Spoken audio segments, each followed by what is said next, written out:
balance the hormones. But what can you do to the scalp to encourage the hair to grow again? You can make a mix that you can put on your hair. Did you know that according to the American Hair Loss Association, 85% of men and 50% of women will face significant hair loss at some point in their lives? That's right.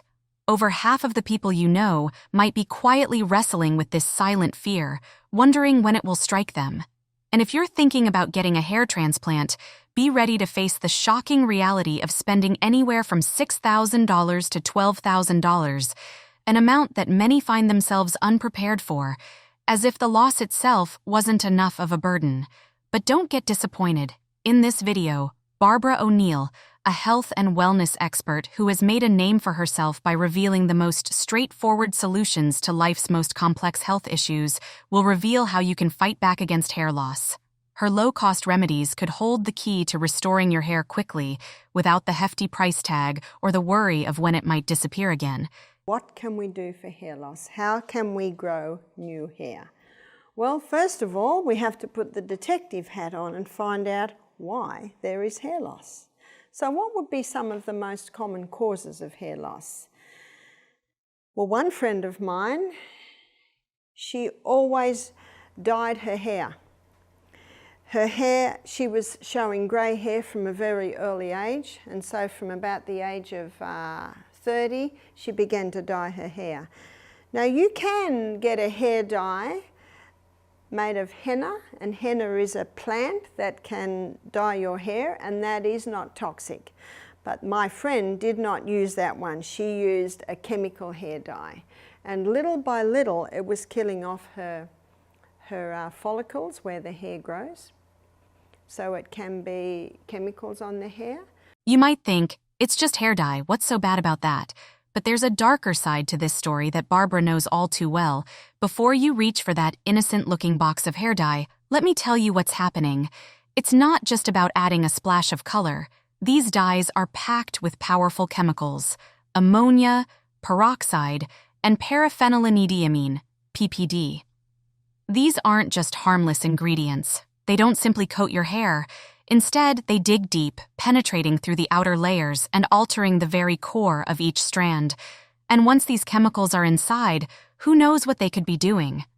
And let me tell you, this is where the real trouble begins. When you change your hair color, those harsh chemicals don't just alter the shade. They strip away the protective layer that shields your hair. Without this invisible armor, your hair is left exposed, fragile, and vulnerable to unseen threats. What seems like a harmless transformation can spiral into something much worse. The more you dye your hair, the drier it becomes, turning brittle like dry twigs ready to snap at any moment. Each application of dye deepens the damage like a slow, invisible poison. Your hair starts to split at the ends, weakening from the inside out, as if something sinister is eroding its strength. Even brushing your hair becomes a tense gamble, with strands breaking off too quickly. For example, take a look at this video. It's not just your hair that bears the brunt of the damage. Your scalp suffers quietly too. What starts as a mild itch or irritation can slowly escalate, like a whisper of discomfort that grows louder over time. Inflammation begins to take hold. Your once healthy scalp will start to falter. The hair follicles, those tiny, unseen keepers of your hair's strength, weaken. And as they silently give way, so too does your hair, thinning out or vanishing, leaving behind a troubling reminder of what was once there. This isn't just about changing your hair color, it's about understanding the long-term effects on your hair's health. So, remember Barbara's advice the next time you think about reaching for that hair dye. It might seem like a quick and easy way to switch things up and look stylish, but it could be causing more harm than you realize. If you have been styling your hair for years, it may surprise you when you notice something unusual. Your hair is thinning. Strands are falling out more frequently, raising questions. The issue persists despite maintaining a healthy hair care routine free from harsh chemicals and extreme treatments. What could be responsible for this unexpected change? Could an underlying factor, unnoticed yet impactful, affect your hair? Let us turn to Barbara for her insights, as she may hold the key to understanding this situation. so it can be chemicals on the hair. Another friend of mine did not like her very curly hair, and so all her life, from probably about her late teens right up until her 50s, she straightened her hair. Now the solutions that they use to straighten the hair, or for people with straight hair that want curly hair, it is a very toxic chemical. So what happens is, if a person wants to straighten their hair, what the hairdresser does is pull the hair over great big rods like that. And so the curly hair that's this curly, of course, gets pulled over them, and that straightens it. But if a person's got straight hair and they want curly hair, well, the rods are that big and they stretch the hair around and around and around.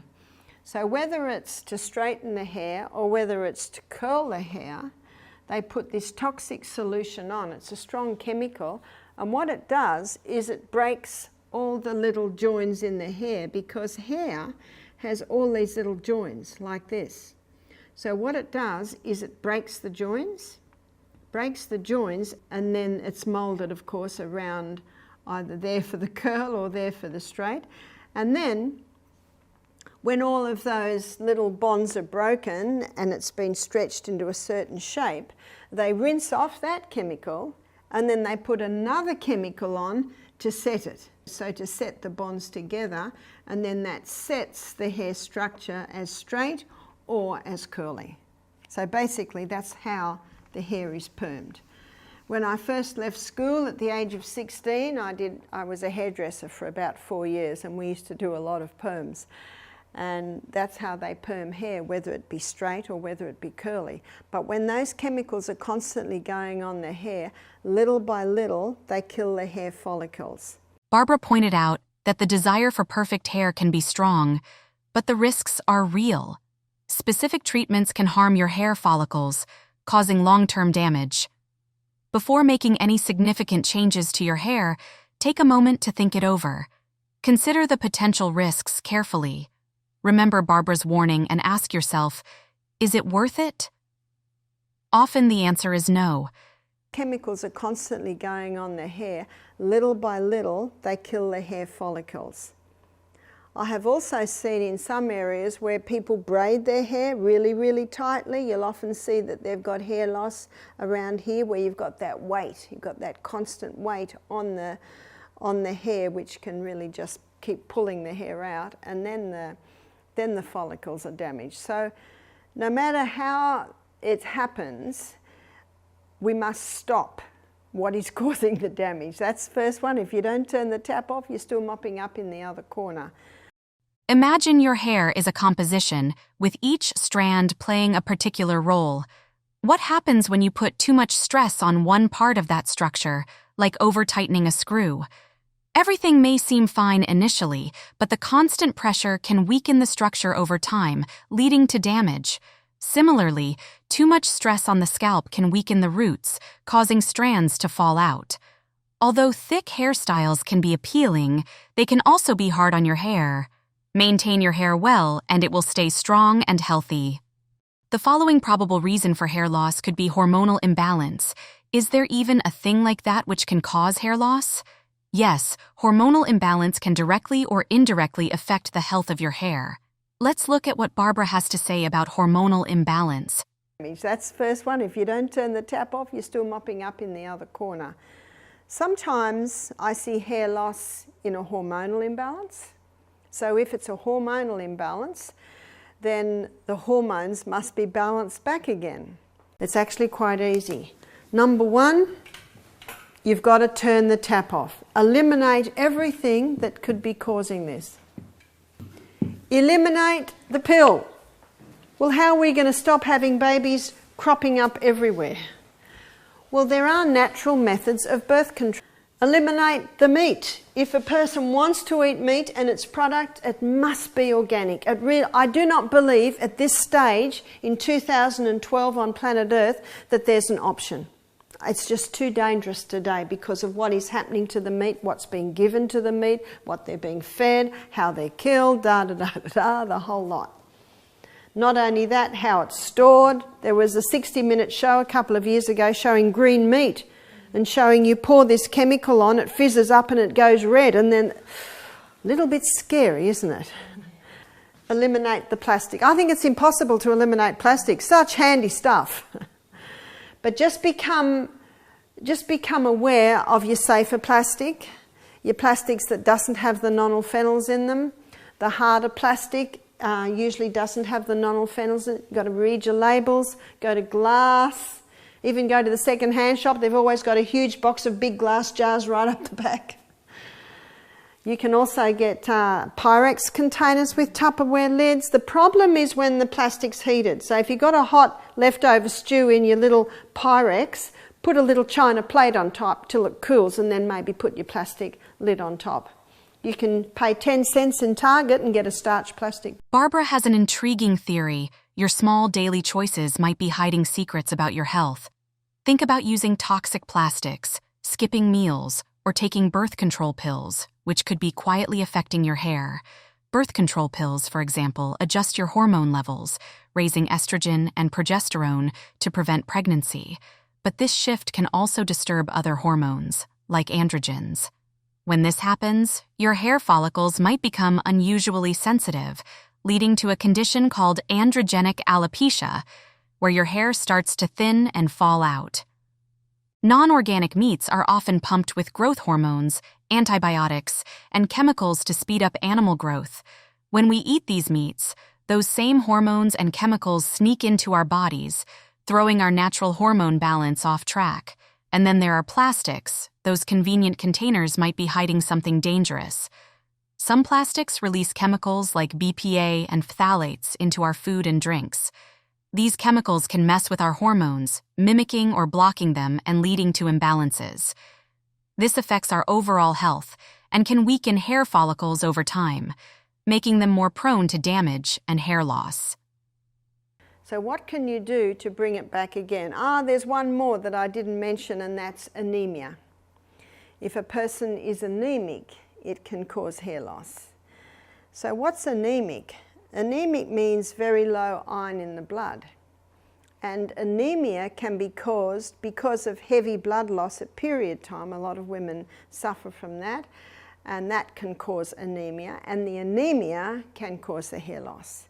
So to resolve that, again, watch my lecture on hormones, boost the progesterone, get the estrogen down, then there won't be the heavy blood loss every month, and the person won't be anemic anymore, and so again, the hair can grow.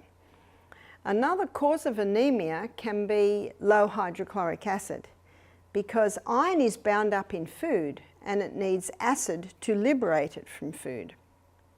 So it's very important that the person ensure they have nice strong hydrochloric acid. A simple way to ensure that is to have a quarter of a teaspoon of cayenne pepper in a little bit of water before every meal. If you're finding that a little bit hard, you can have the juice of a lemon before every meal. Important to leave a break between meals. Important not to drink water with your meals because that dilutes the hydrochloric acid.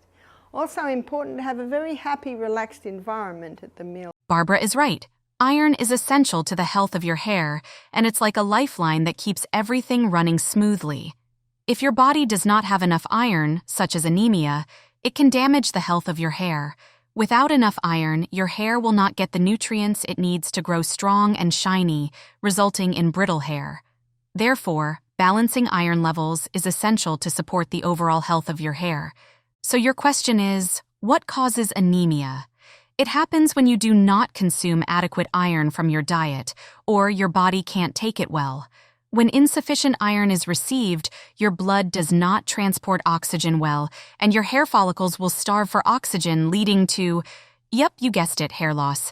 But there's no need to panic. The remedy is straightforward and delicious. Iron-rich foods like spinach, beans, and red meat are your go-to. But an iron supplement might be needed if you're not getting enough from your diet. For an added boost, consider incorporating some vitamin C. The best vitamin C sources are oranges or bell peppers because they help your body absorb iron more effectively. You can restore your hair to its former glory with just a bit of effort. We've explored the various causes of hair loss. Now, let's explore some remedies given by Barbara O'Neill.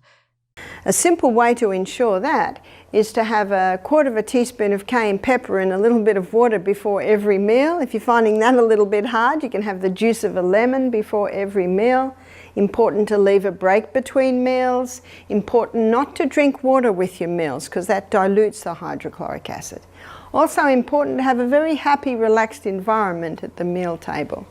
I target those points in more detail on my lecture on the gut. So the causes of hair loss can be anemia, it can be high stress, it can be a hormonal imbalance, and it can be damage that's just physical damage that has been done to the hair follicles. And so depending on what the cause is, the anemia, you can strengthen the hydrochloric acid, balance the hormones, but what can you do to the scalp to encourage the hair to grow again? You can make a mix that you can put on your hair. And this mix is, let's make up the mix. So 1/2 cup of coconut oil and 1/2 cup of castor oil. Castor oil is a very thick oil, but castor oil penetrates deeper than any other oil. So when that is put onto the scalp, it penetrates even deeper. Coconut oil is a very nourishing oil. It's an antifungal oil, antibacterial oil. But what you also can put with that, so now you've got a cup of oil there. To that cup of oil, you can add 10 drops of rosemary essential oil. Rosemary is a herb that's specific for the scalp. Rosemary essential oil. So you could make up this mix in a jar and mix it very, very well, and maybe once a week you massage it into the scalp. Your hair will be very oily, of course, but you massage it into the scalp. Coconut oil contains nutrients that moisturize and protect hair from damage. It gives hair a cozy, nourishing blanket to keep it shiny and strong. Next, we have castor oil. This thick, rich oil is loaded with ricinoleic acid, which boosts blood circulation to the scalp. Finally, there is rosemary oil. Rosemary oil stimulates blood flow and directly delivers essential nutrients to the roots to promote hair growth. And then a nice amount of shampoo, and if it's still a little bit greasy, maybe shampoo it again. Now that brings us to the shampoo. There's something that you must keep right away from, and it's called sodium lauryl sulfate. Sodium lauryl sulfate is what's in many shampoos, and sodium lauryl sulfate kills the hair follicles. So it's important to take a magnifying glass into the shop and read the labels. In places like Whole Foods, Sprouts, Trader Joe's, where they have a lot of health foods, so they have a lot of supplements, and they have a more healthier brand of products. So have a look for a shampoo that has no, so we've got to make sure you realise no sodium lauryl sulfate, because the sodium lauryl sulfate is a chemical that causes the foaming of the shampoo, and that sodium lauryl sulfate has the ability to kill the hair follicles in the scalp. So please keep away from that. You can get some very nice coconut-based shampoos. Coconut is very nourishing to the scalp. What's also important, here are some additions to the treatment. So additions to using this once a week. I mean, if you're home a lot, you might even do it twice a week. Exercise. What exercise does is it increases the circulation of the blood to the extremities, and the scalp is considered an extremity. So exercise daily, especially the high intensity interval training. The high intensity interval training, because of the periods of very high intensity, that really gets the blood moving out to the extremities. So that should be done daily. And hydration, keep well hydration. Remember, the rule of thumb is 8 glasses to 100 pounds body weight. That's a good rule of thumb too, to know how much water to give the children. Nourishment. We need to nourish that scalp from the inside. because your scalp is fed by your blood. That's why when you exercise, you get more blood to the area. But when you get the blood to the area, you want it to be well watered. Exercise will automatically put the oxygen in there. And nourishment, we need to be having a high fiber diet, high fiber. We also need to be having generous amounts of protein. Here's your legumes, your nuts, your seeds. So generous proteins. Proteins are the building blocks of the body. And healthy fats. So there's your nuts, your seeds, your avocados, coconut and olive oil. Very nice to sprinkle a little olive oil in there and Celtic salt. Oh, it makes potatoes very nice. So nourishment is necessary, and remember, when healing happens at twice the rate, sleep. You want to heal, you've got to get 8 hours. 8 hours, not negotiable, every night. The sleep is vital. The sleep is not negotiable. If you're not used to that much sleep, little by little by little, you can train yourself back into sleeping longer.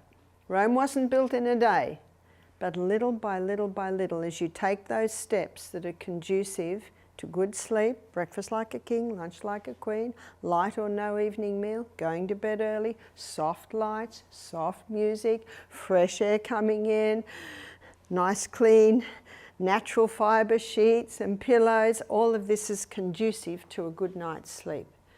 And you will find that little by little, the hair just might start to grow. All right, I hope we've busted all those myths about hair loss and served up some solid solutions from the one and only Barbara O'Neill. But if you still have doubts, drop them in the comments and we'll resolve them. And before you head off, don't forget to show some love, like, subscribe, and smash that bell icon so you never miss out on more awesome health tips.